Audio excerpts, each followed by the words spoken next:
시간에는 우리가 알고 있는 개념을 가지고 새로운 모델을 한번 만들어 볼게요. 이번 시간에 다룰 내용은 딥K-민즈라는 모델인데요. 이 모델은 오토 인코더와 K-평균 알고리즘을 합친 개념입니다. 그래서 뭐 어려운 개념은 아니라고 보시면 돼요. 일단 오토 인코더의 구조를 보시면은 인코더 부분에서 어떤 정보가 압축이 되어서 그 가운데 레이턴트 베리어블이라는 어떤 벡터를 우리가 하나 갖게 되잖아요. 그리고 이제 그것을 이제 압축을 풀었을 때 디코더를 통해서 유사한 데이터가 나오게 되는데, 그렇다면은 이제 합리적으로 생각을 해 봤을 때 이 레이턴트 베리어블이라는 이 벡터가 실제 이미지에 대한 중요한 정보를 담고 있다고 우리가 생각을 할 수 있겠죠.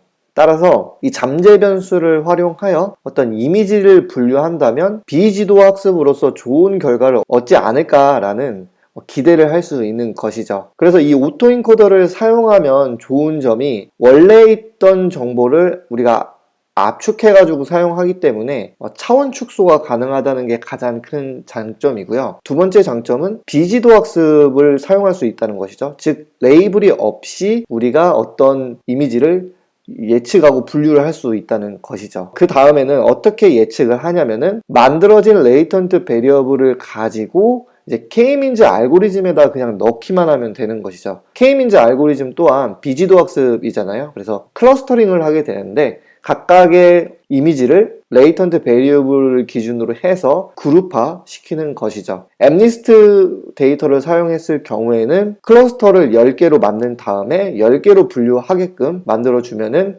우리가 최종적으로 비지도 학습을 할 수 있는 것입니다. 그래서 되게 간단한 구조를 지니고 있고 우리가 다 알고 있는 개념을 사용했는데 또 다른 개념에 우리가 학습을 할 수 있는 것이죠. 그래서 이런 비지도 학습 방법이 있다라는 것이고, 실제로 비지도 학습 방법들이 여러 가지 방법론들이 있는데 오토인코더 플러스 어떤 클러스터링 이런 구조는 많이 쓰는 전형적인 기본 틀 중에 하나예요. 코드를 이제 보실게요. 코드는 파이토치에 대한 라이브러리, 그 다음에 넘파이 불러오시고 그 다음에 마지막에 우리가 시각화할 거예요. 그래서 tsn이 고차원 벡터를 2차원이나 3차원으로 줄여서 우리가 시각화할 수 있도록 만들어주고 맵플롯 불러오고요. 요게 중요한데 리니어 어사이먼트라는 게 뭐냐면은 클러스터링과 클래시피케이션의 가장 큰 차이점이 뭐냐면은 그 단어적으로 봤을 때 우리가 일반적으로 지도학습 을 통해서 어떤 문제를 분류하는 것을 이제 클래시피케이션이라고 이야기를 하고요. 비지도학습으로 분류를 하는 것을 이제 클러스터링이라고 이야기를 하는데, 그런 이제 개념적인 거 말고 그 코드적으로 봤을 때 가장 큰 차이점이 클래시피케이션은 우리가 레이블을 가지고 학습을 하고 예측을 하잖아요. 그래서 0이라는 레이블은 그냥 숫자 0입니다. 1이라는 레이블은 숫자 1이고요. 이해되셨죠? 그러니까 5라는 숫자는 5라는 레이블을 갖고요. 8이라는 숫자는 8이라는 레이블을 갖는데, 이 클러스터링의 개념을 생각을 해보시면은 군집화거든요. 1조, 2조, 3조를 만들 건데, 3조를 만들 때 1, 2, 3조가 아닌 3조를 만들려고 했을 때에는 1, 2, 3도 되고 3, 2, 1도 되고 2, 1, 3도 되고 뭐 이게 다양한 그룹이 나올 수 있다는 것이죠. 이해되셨죠? 그래서 우리가 K-민즈 알고리즘을 사용할 경우에는 군집화가 10개로 잘 되더라도 0이라는 그룹에 2가 들어갈 수도 있고요. 3이라는 그룹에 5가 들어갈 수도 있고요. 그러니까 즉 레이블이 그 똑같은 숫자로 매칭이 안 될 수도 있어요.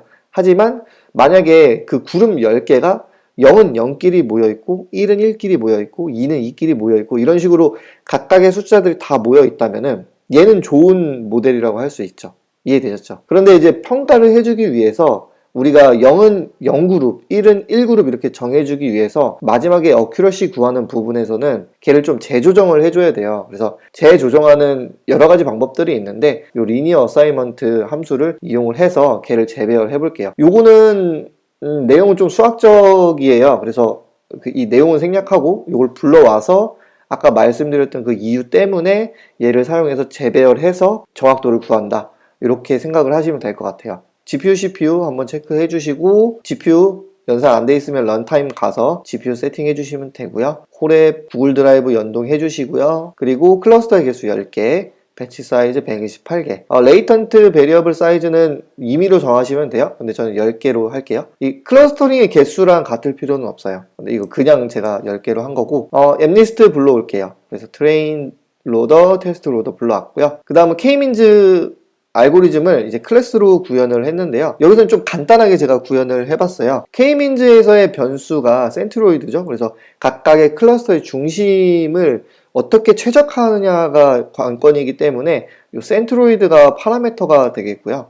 그 다음에 그 파라미터는 어떻게 제공이 되냐면은 그 각 모든 포인트와 센트로이드 간의 그 디스턴스를 구해서요. 여기서는 L2 뉴클리디언 디스턴스를 사용했죠. 그래서 계산을 해서 그 중에서 가장 가까운 그 점을 이제 할당을 시켜주겠다. 이런 의미입니다. 그래서 우리가 알고 있는 전통적인 K민즈랑 약간 개념은 다를 수 있어요.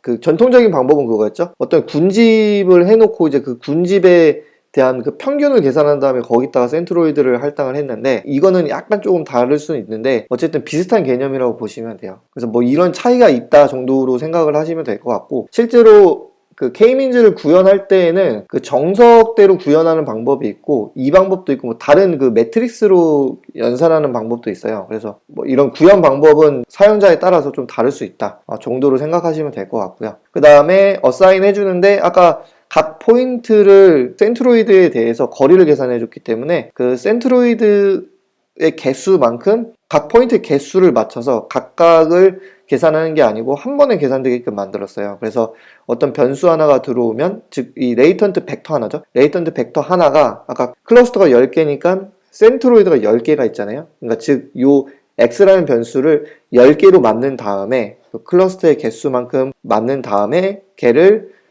x는 센트로이드 1번, x는 센트로이드 2번, x는 센트로이드 3번 해서 10개를 한 번에 계산되게 만들었다는 얘기예요. 그래서 이런 식으로 센트로이드 업데이트하는 방법은 만들었고요. 이 파라미터니까 뉴럴 네트워크가 업데이트 될 때 같이 업데이트 되는 거예요. 그 다음에 이 위에는 인코더 부분에서 이제 레이턴트 베리어블로 들어갈 때 플래튼 시켜준 거고요.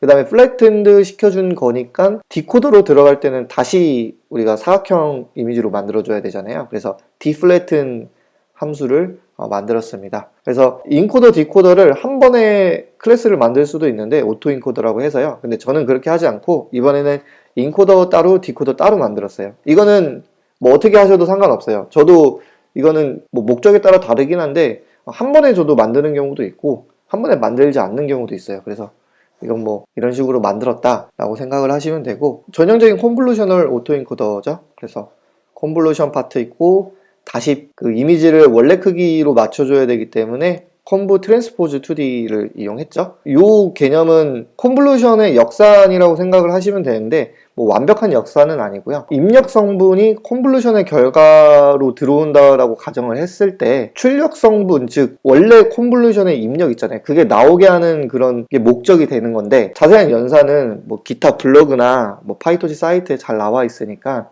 확인을 해보시면 될 것 같아요. 뭐 우리는 지금 이론 시간이 아니기 때문에 자세히 언급은 드리지 않을게요. 그 다음은 이 클러스터 어큐러시를 구할 건데, 아까 말씀드렸듯이 클러스터링을 하면은 0은 0으로 가고 1은 1로 가고 이렇게 라벨링이 되지 않잖아요. 그래서 그거를 재조정을 해줘야 되는데, 그 재조정을 하는 방법이 우리가 평가할 때는 만약에 타겟 값을 알고 있다면은 이제 타겟 값이랑 비교를 해서 그걸 재조정을 할 수가 있어요. 그래서 y2랑 우리가 예측한 그 프레딕션 값이랑 대조를 할 건데, 이 대조를 어떻게 하냐면 컴퓨전 매트릭스처럼 요 라벨이 10개니까 10x 10 매트릭스를 만들어줘요. 그 다음에 각각의 true, false, false, true 그 경우의 수를 이 매트리스에다 다 채워 넣고요. 그 채워 놓은 것을 바탕으로 해서 리니어 어사이먼트 해서 다시 재배치를 해줍니다. 요 재배치된 값으로 이제 우리가 어큐러시를 산정을 하는 거예요. 그래서 어큐러시 이렇게 계산이 되고, 어큐러시를 계산하기 이전에 요 y2랑 y 프레딕션을 모아야 되겠죠. 이밸류에이션 파트에서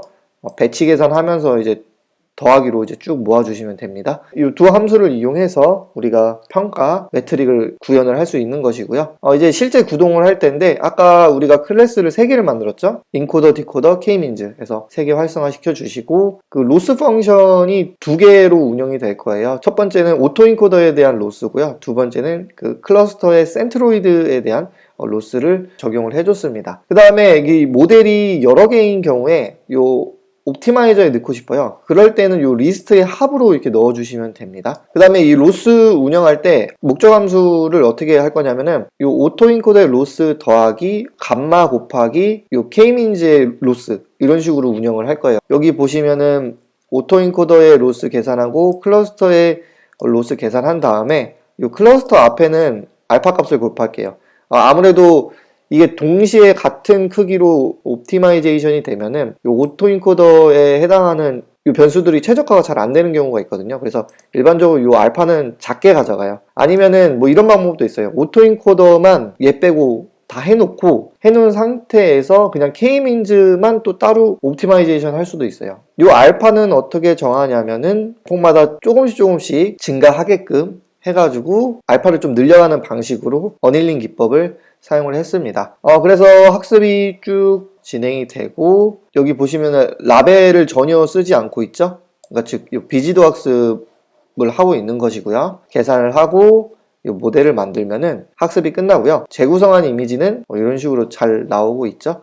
그래서 오토인코더의 그 변수들이 잘 최적화가 됐다는 것을 단적으로 알 수가 있고요. 그리고 프레딕션을 확인해 보니까 89.4%가 나오죠. 라벨을 전혀 사용하지 않고 89.4%가 나온 거예요. 그래서 이 TSNE를 이용해서 한번 2차원에서 이 예측 분포를 한번 만들어 봤어요. 보니까 아주 잘 되어 있죠.